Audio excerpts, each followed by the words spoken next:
L'Église de Côte d'Ivoire présente depuis près de 3 décennies un visage pas très réluisant.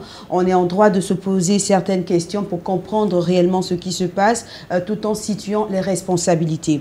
Nous parlerons aujourd'hui de la responsabilité des pasteurs venus d'ailleurs dans la dégradation de l'Église de Côte d'Ivoire. Amis téléspectateurs, shalom et merci de nous retrouver dans votre émission sur votre chaîne préférée. Serviteur de Dieu, shalom. Shalom à vous, ma chère sœur.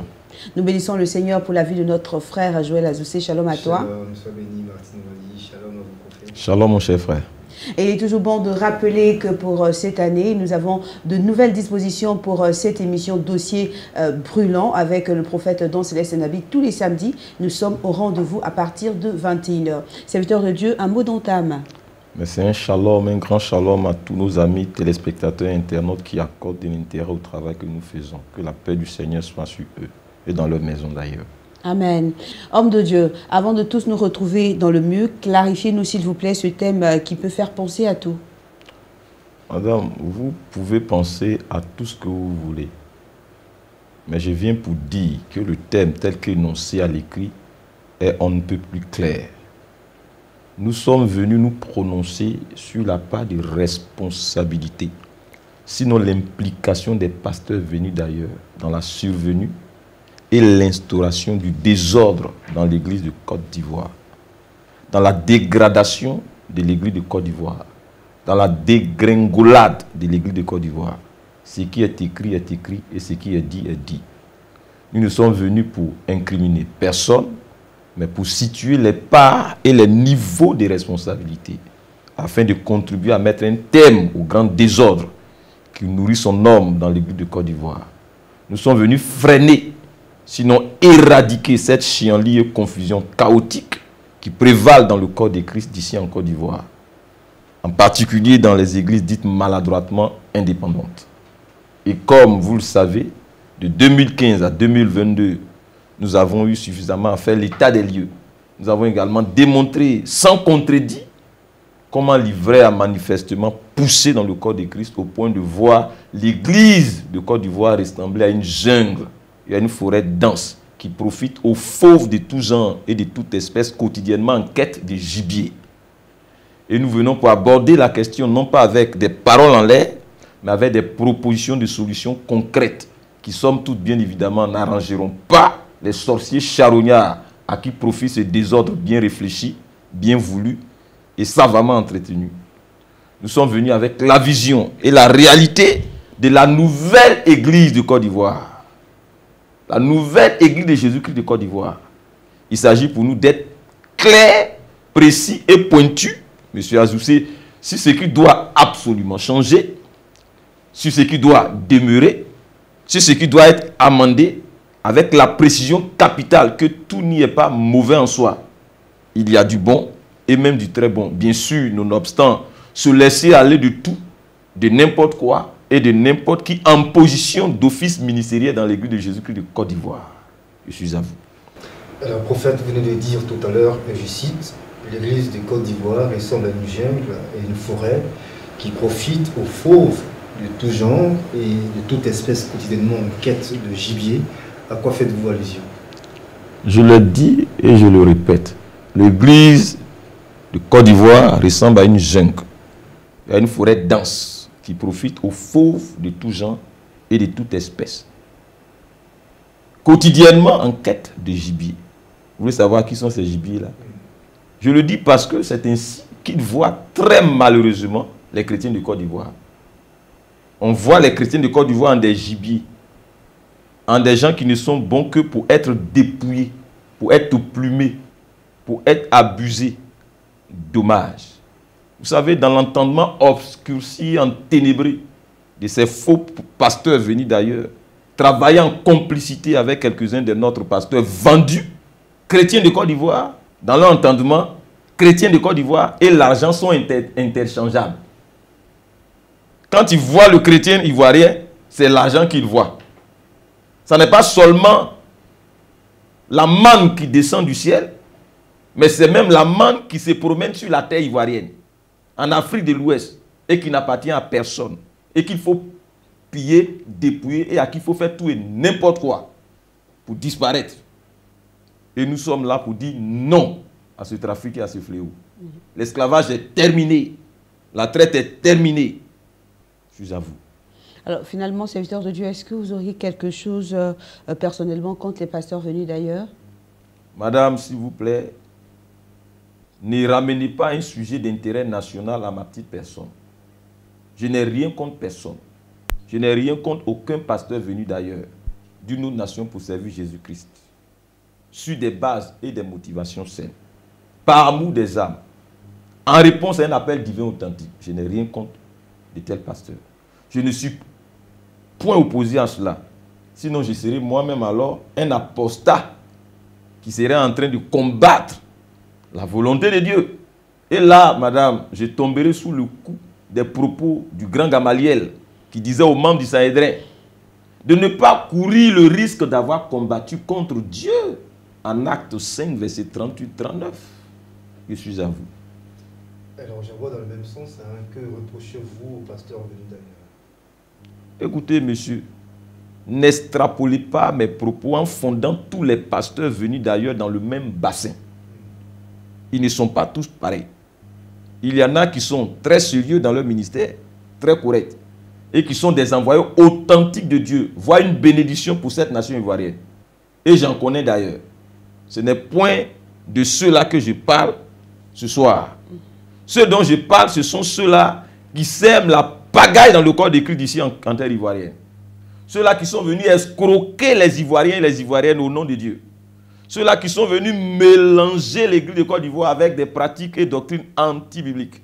Ceux-là qui, profitant du bazar qu'ils ont créé dans l'église de Côte d'Ivoire, s'opposent à sa restauration et à la réglementation des choses.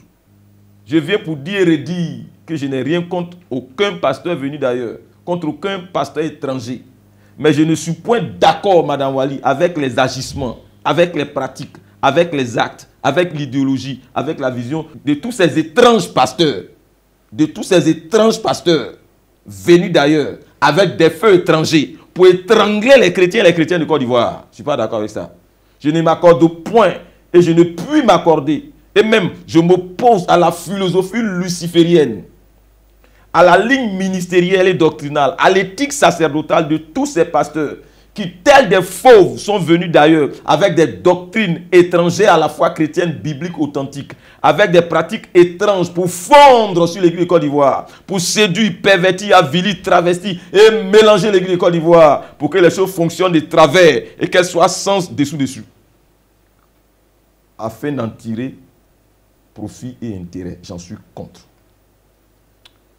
Mon cher Joël, il faut bien que cette facilité que les uns ont à venir implanter des églises pour faire tout et n'importe quoi aux Ivoiriens et aux Ivoiriennes prenne fin.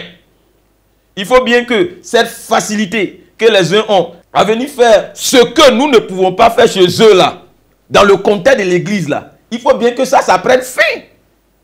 L'église de Côte d'Ivoire, mon cher frère, n'est pas un Far West. L'église de Côte d'Ivoire, ma chère soeur, n'est pas un no man's land. Allons au parallélisme des formes. Le visa, là, il est bilatéral.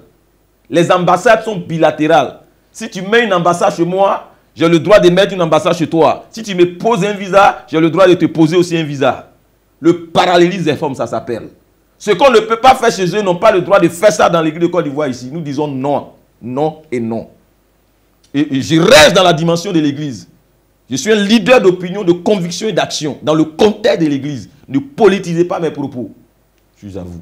Ne serait-il pas mieux que les choses restent comme ça en état que de vouloir redresser les choses et créer encore d'autres problèmes comme les incidents diplomatiques par exemple? Merci. Monsieur, c'est une question de bon sens et de responsabilité. Vous savez, j'ai un très profond respect, une énorme considération pour les personnes qui souffrent d'un handicap. Et je suis très sensible à leur cause. Et laissez-moi vous assurer qu'aucune personne qui souffre d'un handicap n'accepterait de conserver son handicap si une solution de restauration lui est offerte. Aucune personne, aucune. No one en anglais. À moins que cette personne-là tire de son handicap un profit qu'elle juge meilleur que la restauration physique de son être. Ça, c'est le bon sens.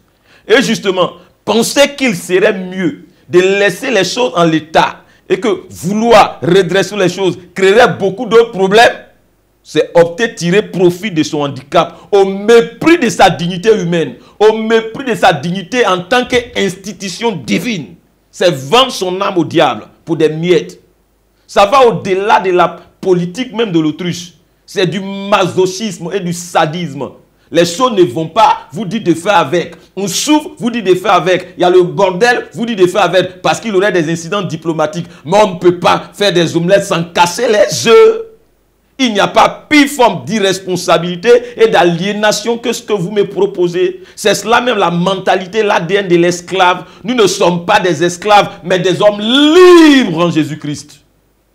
Nous ne venons point pour créer plus de problèmes, mais pour aider à revenir à la norme.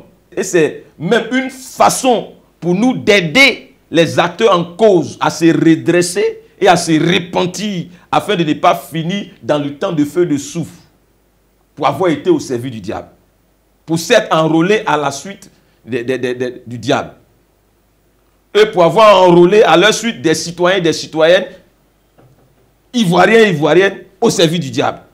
Il faut soigner l'image de l'Église. Il faut contribuer à soigner l'image de notre si belle nation qui fait la fierté de la sous-région. Voilà le sang de notre combat.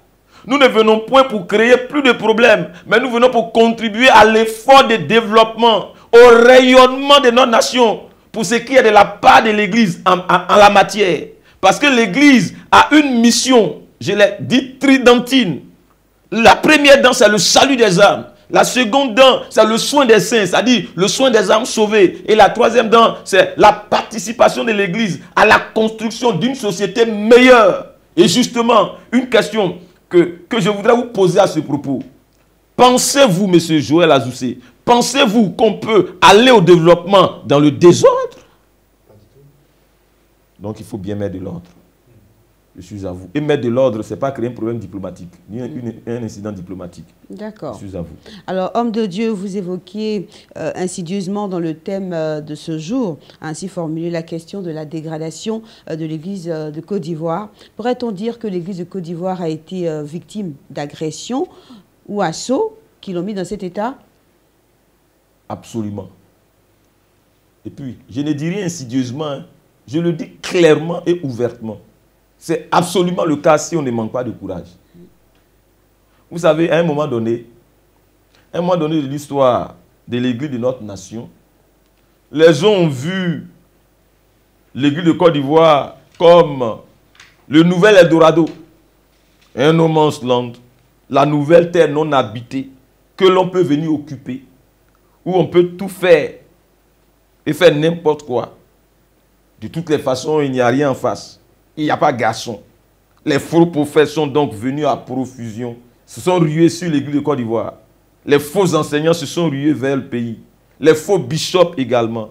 Les marabouts, les charlatans, les devins, les sorciers et autres de la sous-région déguisés en apôtres de Jésus-Christ se sont également invités dans la partie.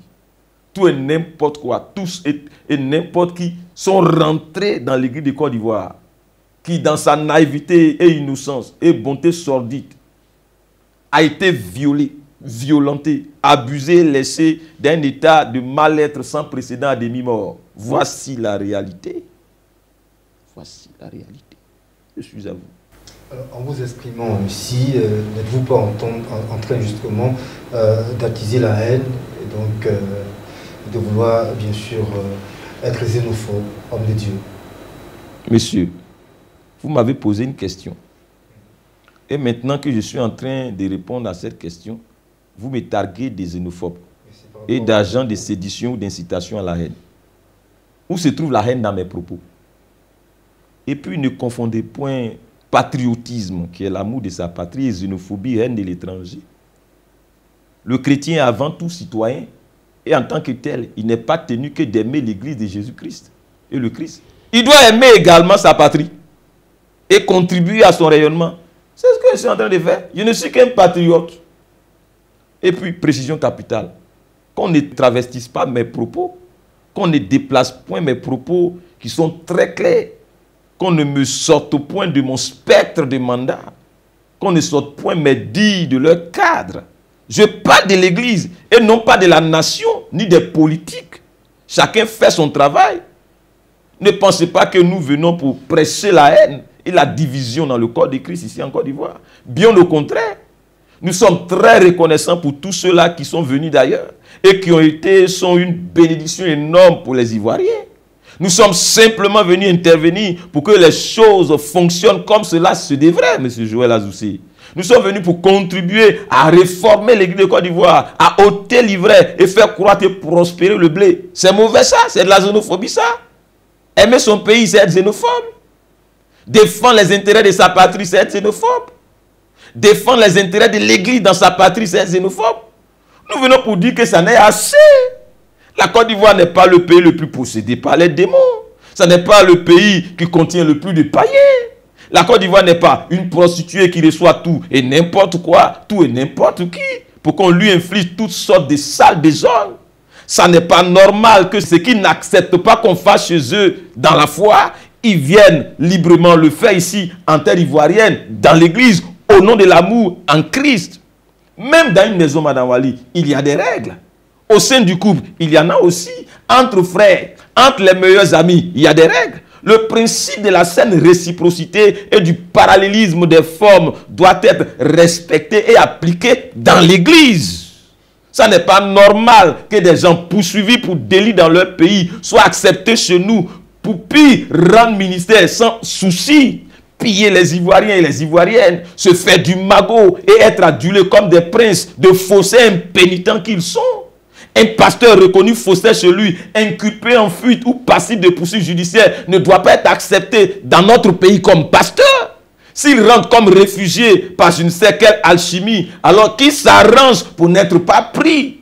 Mais nous n'acceptons pas et nous n'accepterons pas qu'il se présente et se pavane comme un modèle ou comme une icône. Nous disons non, c'est une honte pour nous. C'est une insulte et une défiance de nos institutions. Nous n'accepterons plus jamais cela. Voici ce que nous clamons fort. Je suis à vous. Alors, les pasteurs justement venus d'ailleurs, comme vous les appelez, sont souvent invités par les nationaux. La faute incombe justement. Mais c'est des traîtres. C'est des traîtres. Vous savez que l'un des plus grands problèmes de l'Afrique, c'est la trahison. Les Africains ne savent que se vendre, se livrer les frères les uns les autres. C'est ce qu'ils savent faire. C'est ce qu'ils savent le mieux faire. C'est ce qu'ils savent le mieux faire, les Africains. Se vendre, vendre leurs frères, vendre leurs soeurs, vendre leurs enfants. C'est ce qu'ils savent le mieux faire. C'est des traîtres. C'est des portes d'entrée. On les appelle les ennemis de l'intérieur. Je suis à vous. Prophète, on le voit bien, vous vous offusquez terriblement des dégâts des pasteurs œuvrant en Côte d'Ivoire, venus d'ailleurs. Seriez-vous opposé à la vision d'intégration et d'hospitalité qui se trouve dans l'emblème même de notre nation?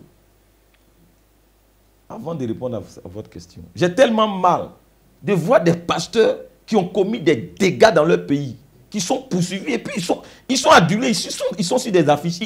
Franchement, ça fait mal, hein? C'est une insulte. La Côte d'Ivoire a une constitution. La Côte d'Ivoire a sa loi fondamentale.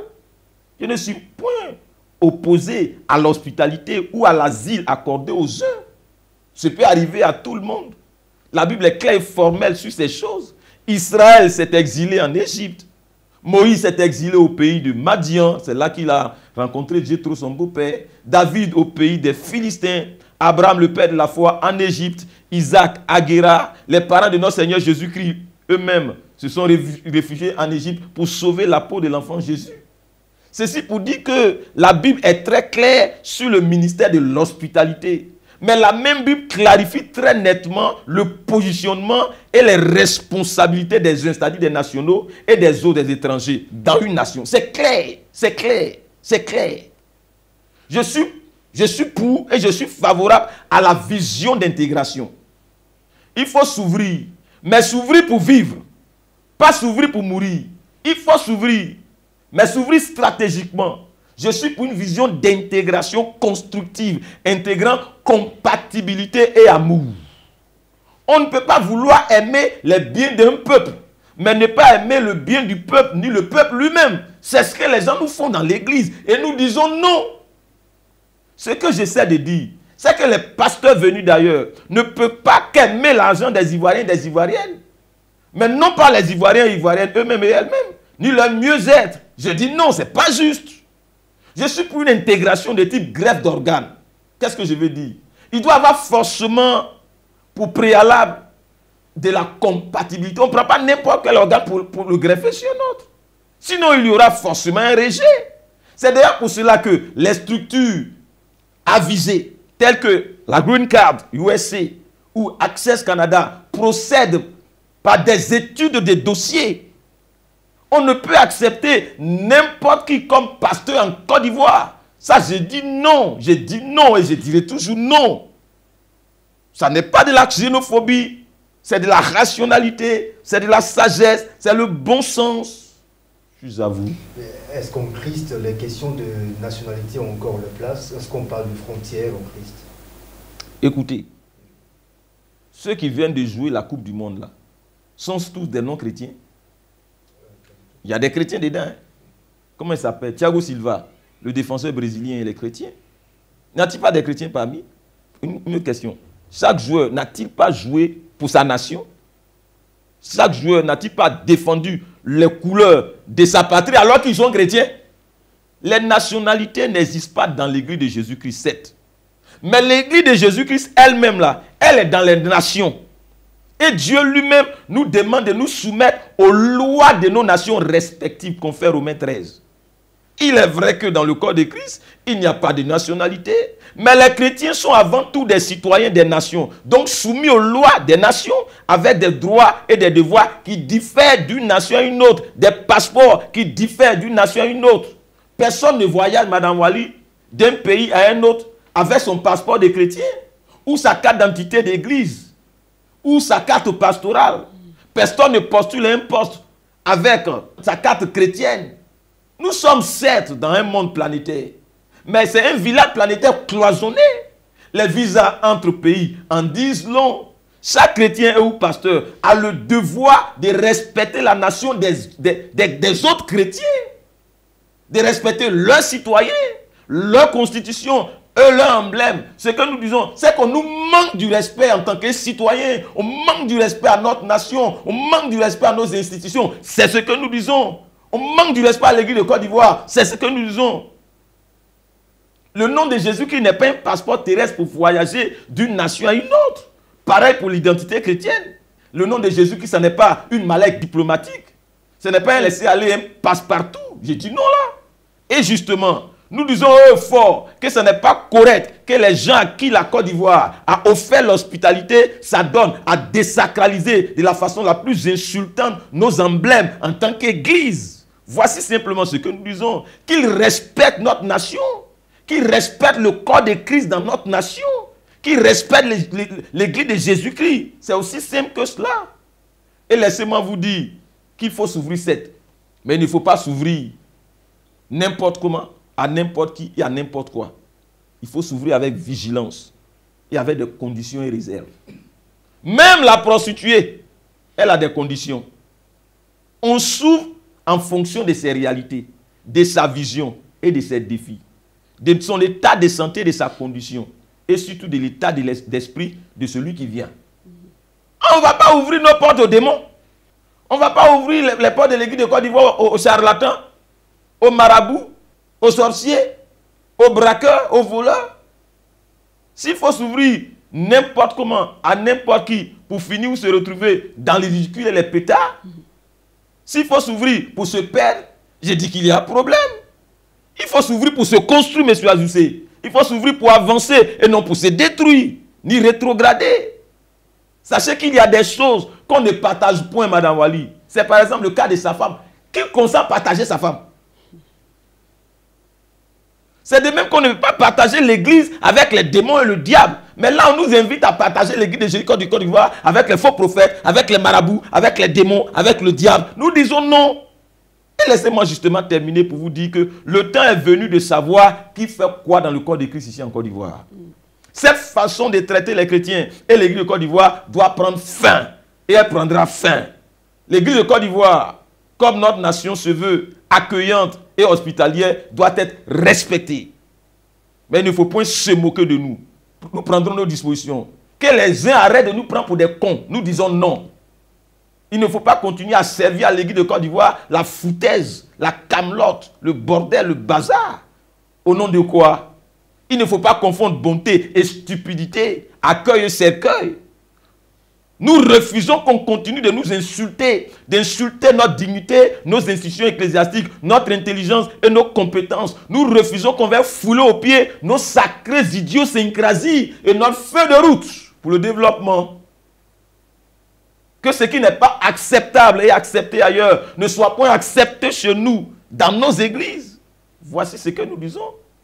Nous n'acceptons plus de certaines choses dans l'église ici en Côte d'Ivoire. La Côte d'Ivoire est un pays respectable et à respecter. Et nous avons des autorités respectables. L'église est une institution honorable et digne de révérence. Voici ce que nous disons. Cela n'a rien à voir avec la xénophobie et la haine.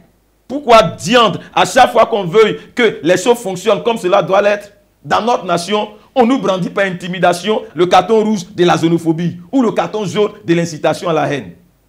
Les autorités ivoiriennes ne se sont jamais opposées à la naturalisation dans les règles, jamais.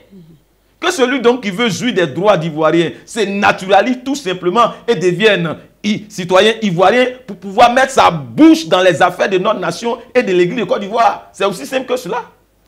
Alors, homme de Dieu, est-ce que vos propos ne risquent pas de vous être préjudiciables à certains égards? Écoutez, je sais que les premiers à être en train de préparer le bois de ma pendaison, si ce n'est déjà fait, ce sont les pasteurs ivoiriens eux-mêmes. Comme ils savent si bien le faire, ils ont une expertise particulière en la matière. Certains Ivoiriens ont ce chic et cette maestria-là de livrer, de s'attaquer aux personnes, aux dispositions messianiques que Dieu leur envoie. Jésus-Christ dit aux Juifs d'hier, Jérusalem, Jérusalem, toi qui tues les prophètes et lapides ceux qui te sont envoyés par qui? Par le Seigneur. Matthieu 23, 37. Sinon, je ne suis en train de commettre aucun crime. Même si de nos jours, la vérité est criminalisée dans l'Église et le mensonge est dépénalisé et sacralisé même. Sinon que je suis un pasteur ivoirien qui parle sous l'autorité de la Bible de l'Église de Côte d'Ivoire, sans faire entrave à aucune des lois de notre République. Je suis respectueux des lois de la nation et je connais la constitution de l'État de Côte d'Ivoire. Je parle de l'Église en bien et non celle d'autres pays ni de qui que ce soit. Pourquoi donc aurais-je Interpol à dos? Je me tiens dans un domaine de définition bien précis, celui de l'Église. Je ne suis pas un politique, ni militant d'un quelconque parti politique en Côte d'Ivoire. Que donc mes propos ne fassent point écho, ni objet de récupération politico-politicienne, rattachée à des fins obscures, que personne ne s'adonne à vouloir instrumentaliser mes déclarations ou mes convictions aux fins de profit obscènes. Nous ne sommes pas des politiques.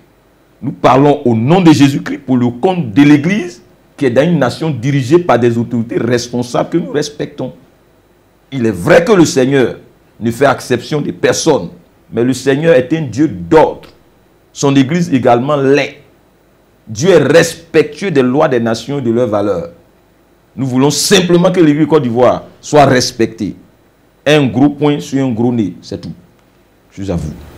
Alors, homme de Dieu, vous décriviez tout à l'heure la situation des pasteurs recherchés ou poursuivis dans leur pays et qui sont venus se réfugier donc, ici en Côte d'Ivoire. Est-ce qu'on ne pourrait pas justement s'apparenter à des réfugiés politiques? Ces pasteurs-là ne pourraient pas s'apparenter à des réfugiés politiques? N'ont-ils pas leur place également en Côte d'Ivoire? Écoutez, mon cher frère, nous ne sommes pas en politique.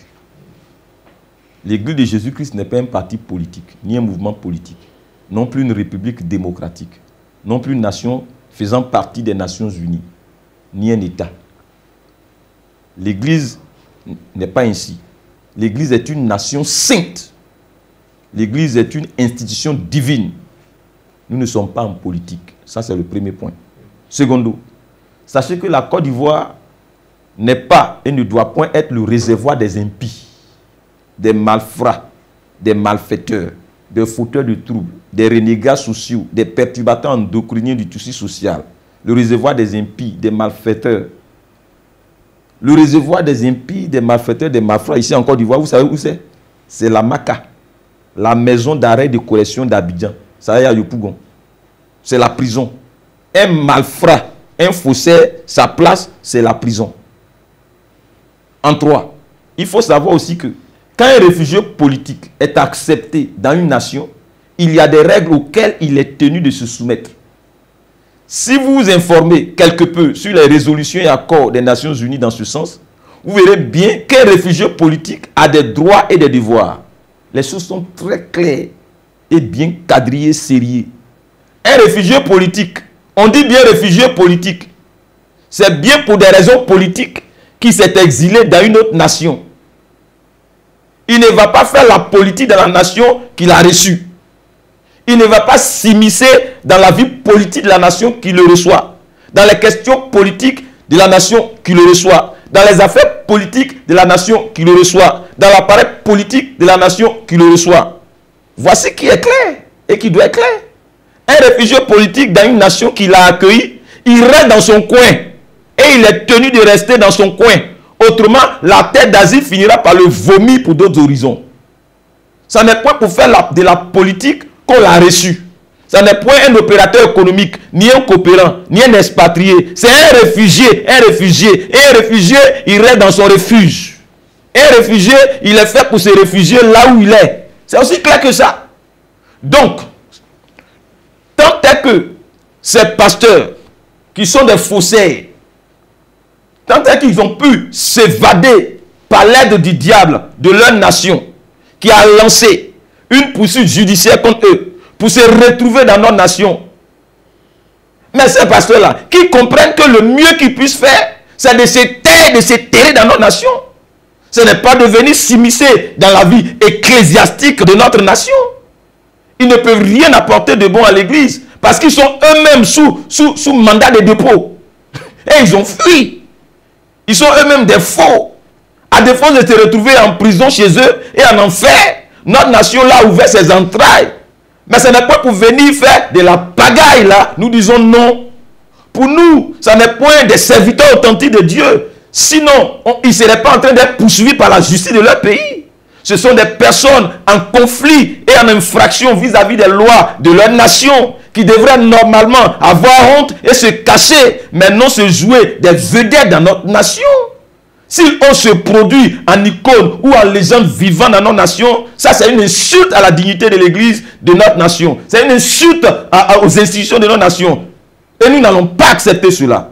Ce sont des pasteurs qui doivent se cacher, se terrer et se taire.